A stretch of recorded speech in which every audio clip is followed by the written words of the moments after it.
Oke, welcome back di channel Maju Tehnik Diesel.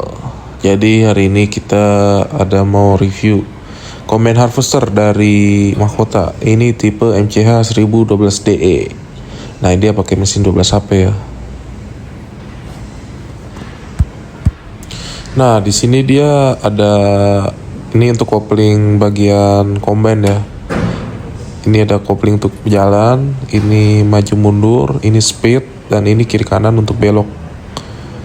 Nah, atas bawah tuh untuk hidrolik combine. Jadi untuk naik turunnya dari situ ya tadi untuk si combine-nya. Nah, ini biasanya dipakai untuk buat naruh karung nih di sini.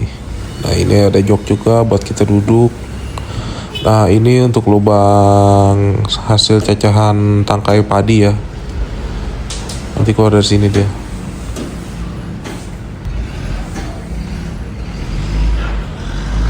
Ini penampakan bagian depan untuk combine harvester dari Mahkota. Jadi buat yang lagi cari-cari combine harvester mini ini bisa langsung aja ya kontak kita di bawah.